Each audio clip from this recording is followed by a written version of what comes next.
This video introduces an emerging field of practice, narrative development work. It does so by describing the approach of the Mount Elgon Self-Help Community Project, which is based in rural Uganda. This project uses narrative practices to spark and sustain local development initiatives with individuals, families and communities. The story of the Mount Elgon Self-Help Community Project is now starting to travel around the world. It's a story relevant to all those working with communities affected by poverty, conflict or disease. Here in Mount Elgon in Uganda, people are concerned that traditional social supports will be overwhelmed. We are concerned about economic, social and environmental crises. When you move around the villages, you hear people talking about how things are not easy. Families are becoming increasingly difficult to sustain. Children are at risk of abandonment, and conversations about these issues can bring forth anger, frustration, neglect, anguish and discrimination. These are the clouds that encircle our communities. We must find ways to raise our heads above these clouds to where hope, joy and peace and comfort lie. On the top of the mountain is the world of our dreams, representing what is possible. In the middle, at the cloud line, are the problems which we need to overcome. On the ground, where men, women and children are walking, are the effects of these problems: anger, conflict and so on. How can ordinary people be brought together to raise our heads above the clouds?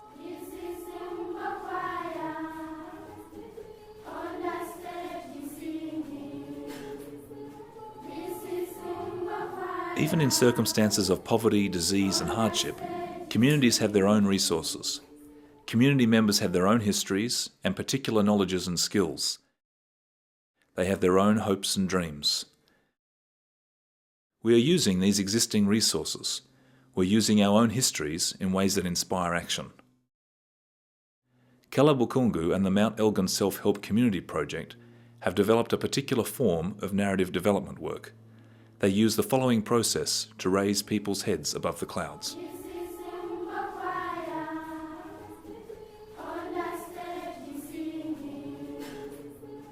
To begin, we call a meeting and start to talk together. During the first part of this meeting, we ask participants to tell their stories about what they are proud of in relation to their family, their community, and their own lives. We ask them to tell us how they have survived up until now. As people tell their stories, the facilitators ask more questions. We ask how they have taken particular steps, who else was involved, and so on. We help them to name the different skills and the special knowledge that they have been using to survive.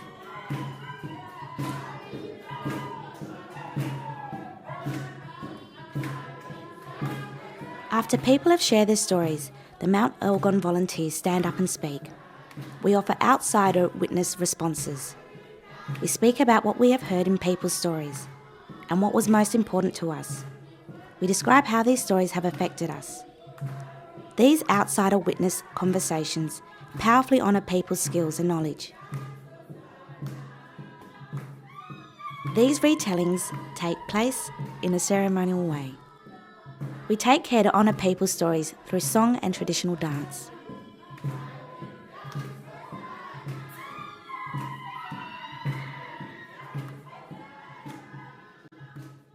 We then ask a further question. What does this say about your dreams and hopes for your future? And so participants start to speak about their hopes and dreams. These might be hopes for their own lives or hopes for their families or community. These might include taking care of children, ensuring food security, taking children to school, building a better house, or initiating income-generating projects.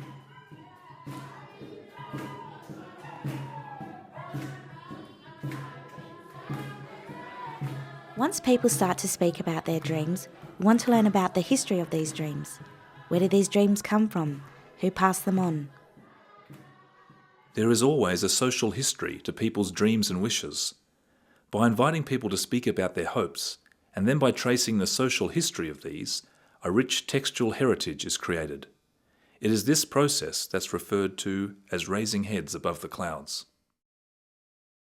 Muyama connected her dream of ensuring food security for her family with her grandmother, who used to work so hard to provide food. Miyama told us stories of how her grandmother would work in the garden from sunrise to sunset. She would come home only to prepare food for her children before again returning to her labours.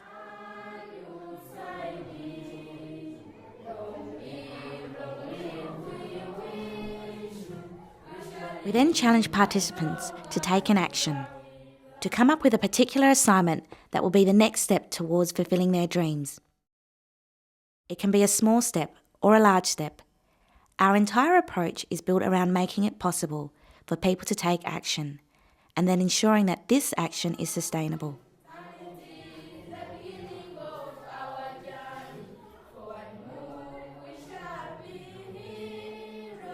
Participants write down the commitment to the action they have made. In fact, if there is time, each participant creates a booklet around this theme. These booklets remind us of our strengths, skills and knowledge.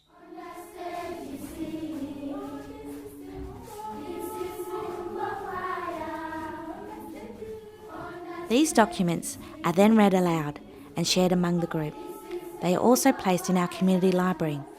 People read these booklets and give reflections back to the authors. This brings excitement about what people have committed to. Once this process begins, you just can't stand by and watch. Everyone wants to get involved. It becomes possible to run without getting weary. At Mount Elgon, as people's heads have been raised above the clouds, a range of different projects and initiatives have been established. Women's savings and business clubs allow women to save money to enable particular economic projects. In this way, women can support each other to move out of poverty and into self-reliance. Many people live in poor housing, which does not protect them from the wind and the rain.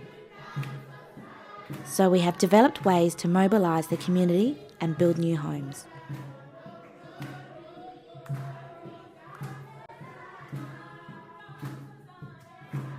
Children can play a key part in community projects. Children form clubs in which they discuss what projects they can initiate, such as growing some crops or raising chickens for sale. Through these projects, children are able to provide a small income towards school materials, clothing and their future. At first, because of our limited resources, we could only support one child per family. We worried what effects this might have, so we talked with children and parents in the community, and they came up with a beautiful idea. Why not let the child you have supported give a gift to the other children in the family, such as a gift of seeds? This will enable the other children to start projects of their own. This teaches children about the gift of giving, and it's self-sustaining. Young people in our communities also develop projects. These include peer education around HIV/AIDS and sexuality, looking after children in their villages, and forming food growing and economic projects.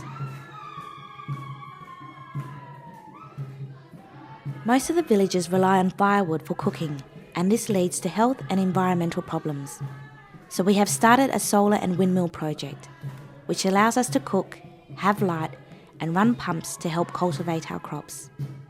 We are making our own solar panels, which also helps provide local employment. Within Uganda, football is loved. It's a source of joy, delight and companionship. The team of life is a collective narrative methodology which uses sporting metaphors. It enables people to talk about who are their teammates in their teams of life. They also speak about the goals these teams have scored and the goals their teams are now trying to achieve. This approach also allows people to speak about the values they are defending and the ways in which they are tackling problems. In this way, children and adults can come together to talk about what's important in their lives and how to deal with hardships in a way that's one step removed, through a metaphor that they love engaging with. The most powerful thing we can do is to enable community members to do things themselves and then acknowledge their achievements. When the solar project was launched, Caleb Wakungu gave the following speech. We acknowledge the achievements of our young people. They may not have had shoes, enough clothes or books to use at school, and at times they may have gone without food. But they persisted through adversity to go on to higher institutions of learning, and now they've done something that no one else has done in our community. They've made our first solar panels. Over so many generations, our people have struggled to protect their crops from the heat of the sun and the strength of the winds. Often the winds have destroyed our crops, blown the roofs off our houses, and sometimes we've wilted under the heat of the sun. Now, though, the dreams of our ancestors have come true. Now, whenever it is too hot, we will know that this heat will bring us light in the darkness, and when the winds are blowing, we will know that they are bringing us power. The hard work of our young people has made it possible for us to harness the heat of the sun. We acknowledge the achievements of our young people. It may not have been so easy for them along the way, but we're so happy that they raised their heads above the clouds.